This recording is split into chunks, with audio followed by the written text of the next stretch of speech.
பிரியமானவர்களே, இன்றைய காலை பொழுதிலும் கூட இது வானத்தின் வாசல் ஊழியத்தின் மூலம் உங்களை சந்திப்பதில் கர்த்தருக்குள் மிகுந்த சந்தோஷம் அடைகிறேன். பயத்தோடு நடுக்கத்தோடு இருக்கிறீர்களா? என் குடும்பத்தில் ஏதோ ஒரு பயம் என்னை ஆட்டி படைத்து கொண்டிருக்கிறது. கடன் பாரத்தினால் நான் பயந்து கொண்டிருக்கிறேன். வியாதியை குறித்து பயந்து கொண்டிருக்கிறேன். என் சூழ்நிலைமை என்னை நெருக்குவதினால் எனக்குள் ஒரு பயம் வந்து கொண்டிருக்கிறது. இந்த பயம் எப்பொழுது மாறும் என்று தேவ சமூகத்தில் தேவனை நோக்கி முறையிட்டு கொண்டிருக்கிறீர்கள் அல்லவோ? உங்களை பார்த்துத்தான் ஆண்டவர் சொல்லுகிறார், பயப்படாதே, நான் உன்னோடு கூட இருக்கிறேன் என்று. இன்றைய காலை பொழுதில் ஒவ்வொரு குடும்பங்களையும் பார்த்து ஆண்டவர் வாக்கு கொடுத்து கொண்டிருக்கிறார். இன்றைய காலை பொழுதிலும் கூட ஆண்டவர் நமக்கு தரக்கூடிய நல்ல வார்த்தை என்னவென்றால், ஏசாயா 43ஆம் அதிகாரம் 1ஆம் வசனம் இவ்வாறாக சொல்லுகிறது, பயப்படாதே, உன்னை மீட்டு கொண்டேன், உன்னை பேர் சொல்லி அழைத்தேன், நீ என்னுடையவன். வசனம் இவ்வாறாக சொல்லுகிறது, பயப்படாதே, உன்னை மீட்டு கொண்டேன், உன்னை பேர் சொல்லி அழைத்தேன், நீ என்னுடையவன். இன்றைக்கு அநேக விஷயங்களில் பயத்தோடு காணப்பட்டு கிடக்கிறார்கள். ஆண்டவர் சொல்லுகிறார், பயப்படாத, நான் உன்னோடு கூட இருக்கிறேன். ஆவியானவர் இன்றைய காலை பொழுதில் குடும்பங்களை பார்த்து சொல்லுகிறார், பயந்து கொண்டிருக்கக்கூடிய காரியங்களில் கர்த்தர் ஒரு பெரிய மாற்றத்தை ஆண்டவர் தரப்போகிறார். கர்த்தர் நம் குடும்பத்தில் உலாவுவாரேயானால், ஏது சத்ரு நம்மை பயமுறுத்தி கொண்டிருந்தாலும் அந்த சத்ருக்களை விலக்குவதற்கு அவர் சர்வ வல்லமை உள்ள தேவன். இன்றைக்கு அநேகருடைய வாழ்க்கையில் ஆண்டவர் ஒளி விளக்காய் பிரகாசமாய் ஜொலித்து கொண்டிருக்கும் போது சத்ருவானவன் அந்த ஒளியை மாற்றுவதற்கு அவன் இருளை கொண்டு போட்டு விடுகிறான், வியாதியை கொண்டு போட்டு விடுகிறான், பிரச்சனைகளை கொண்டு போட்டு விடுகிறான், கடன் பாரத்தை போடுகிறான். இப்படி பல காரியங்களை குடும்பங்களுக்குள் செய்வதினால் குடும்பத்தில் உள்ளவர்கள் திகைத்து நிற்கிறார்கள். என் காரியம் என்னவாகும்?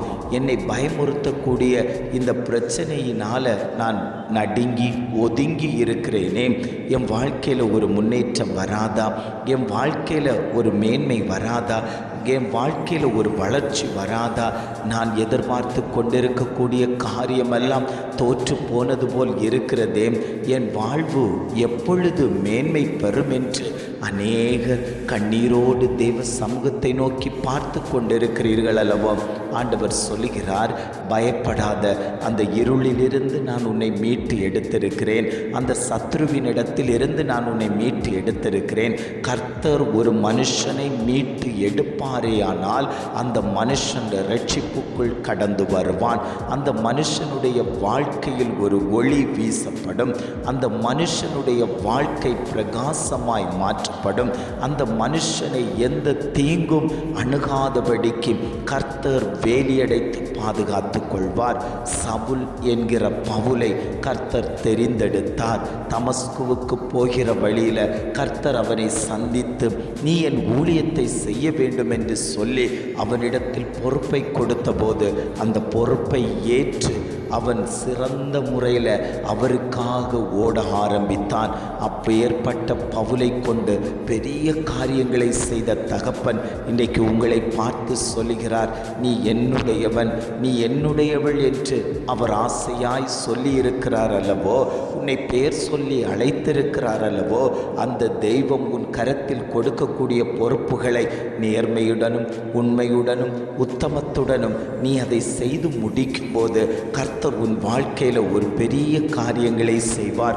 உன் குடும்பம் கட்டப்படும், நீ விழுந்து போக மாட்டாய். உன் குடும்பத்தில் இருக்கக்கூடிய சிறையிருப்புகள் மாற்றப்படும், உன் கண்ணிகள் மாற்றப்படும், சத்துருக்கள் உன்னை கண்டு விலகி ஓடுவார்கள். தெய்வம் ஒரு மனுஷனை தொடும்போது அது எப்பேற்பட்ட கிரியையாய் இருந்தாலும் அந்த கிரியையிலிருந்து அவனை விடுதலைப்படுத்தக்கூடிய தெய்வம் இன்றைக்கு உங்கள் மத்தியில் உலாவிக் கொண்டிருக்கிறார். எத்தனை பேர், ஆண்டவரே, நீர் என் குடும்பம் குடும்பத்தில் வாங்கப்பா, நீர் என்னை பெயர் சொல்லி அழைங்க ஆண்டவரே, நீர் என்னை மீட்டெடுங்கன்னு சொல்லி எத்தனை பேர் கேட்கிறதற்கு வாஞ்சியாய் இருக்கிறீர்களோ அத்தனை பேர் மேலேயும் ஆண்டவர் அந்த அபிஷேகத்தை ஊற்றி கொடுக்கிறார். பாவ படுகுழிக்குள் விழுந்து கிடக்கக்கூடிய உங்களை மீட்டெடுப்பதற்காக கர்த்தர் மனிதனாய் இந்த உலகத்தில் அவதரித்தார். நம்முடைய பாவங்களுக்காக அவர் இரத்தம் சிந்தினார், சிலுவை மரணத்தை ஏற்றுக்கொண்டார். ஒரு பாவமும் அறியாத தெய்வத்தை நாம் அடித்து சிலுவையில் கொன்று இன்றைக்கு நமக்காக அத்தனை சொட்டு இரத்தத்தையும் விலைக்கிரயமாய் கொடுத்து நம்மை வாங்கி வைத்திருக்கிறார் அல்லவோ. அந்த தெய்வத்தை நீங்கள் ஒரு நிமிடம் நினைத்து பார்ப்பீர்களே ஆனால் எந்த பாவமும் நீங்கள் செய்ய மாட்டீர்கள். இன்றைக்கு உலகம் பாவத்துக்குள் விழுந்து கிடக்கிறது. உலக ஜனங்கள் பாவத்தை நோக்கி ஓடிக்கொண்டிருக்கிறார்கள். அந்த ஜனங்களை மீட்டெடுப்பதற்காக கர்த்தர் நம்மோடு கூட இருக்கிறார். நாம் அவரோடு கூட இருக்கிறோம், அவருடைய பிள்ளைகளாய் இருக்கிறோம். அவர்தான் நம்மை பார்த்து சொல்லுகிறார், நீ எனக்கு பிரியமானவன், நான் உன்னை மீட்டெடுப்பேன், பயப்படாதப்பா. சத்ரு உன்னை இழுத்து வைத்திருக்கிறானா, நீ பயப்படாத, நான் உன்னை மீட்டெடுக்கிறதற்காக நான் வந்திருக்கிறேன், உனக்காக மறுபடியும் நான் வந்திருக்கிறேன் என்று சொல்லி ஆவியானவர் குடும்பங்களை பார்த்து வாக்கு கொடுத்து கொண்டிருக்கிறார். எத்தனை பேர் வாஞ்சியோடு பிடித்து கொள்ள முடியும்? ஆண்டவரே, என் பிள்ளையை மீட்டெடுங்கப்பா, பயத்தோடு காணப்பட்டு கிடக்கிறா, அவளை தேவன் மீட்டெடுங்க. ஆண்டவரே, என் புருஷனாரை மீட்டெடுங்க, மதுபான கிரியைக்குள்ளாடி விழுந்து கிடக்கிறார், அவரை மீட்டெடுங்கன்னு சொல்லி எத்தனை பேர் என் தொழிலை மீட்டெடுங்க ஆண்டவரே, அது நஷ்டத்தில் போய்கொண்டிருக்கிறது, என் ஊழியத்தை மீட்டெடுங்க ஆண்டவரே, அதில் ஆத்துமாக்கள் இல்லாமல் வெறுமையாய் காணப்பட்டு கிடக்கிறது, என்னுடைய வாழ்க்கையை மீட்டெடுங்க ஆண்டவரே, என் வாழ்க்கை கோணல் மாணலாய் கிடக்கிறது. இப்படி எவைகளையெல்லாம் நீங்கள் மீட்டெடுக்கிறதற்கு கர்த்தரிடத்தில் கேட்டுக்கொள்கிறீர்களோ அத்தனையும் கர்த்தர் மீட்டெடுத்து உங்களை ஒரு ஜெயாளியாய் மாற்றுவதற்கு கர்த்தர் இன்றைக்கும் ஜீவனுள்ள தகப்பனாய் உங்கள் மத்தியில் உலாவிக் கொண்டிருக்கிறார்.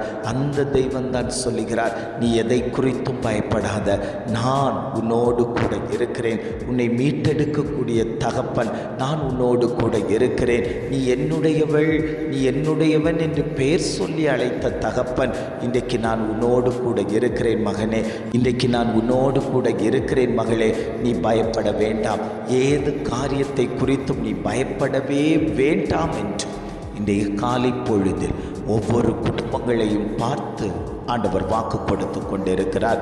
ஜெபிக்கலாமா? அன்பின் பரலோக பிதாவே, இந்த காலை பொழுதுக்காக நாங்கள் உம்மை துதிக்கிறோம், ஸ்தோத்தரிக்கிறோம் ஆண்டவரே. இந்த காலை பொழுதிலும் கூட ஆண்டவர் எங்களுக்கு தந்த நல்ல வார்த்தைகளுக்காக நாங்கள் உமக்கு நன்றி செலுத்துகிறோம் ஆண்டவரே.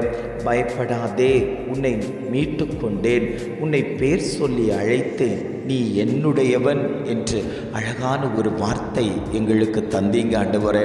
அதற்காக நாங்கள் உமக்கு நன்றி செலுத்துகிறோம்.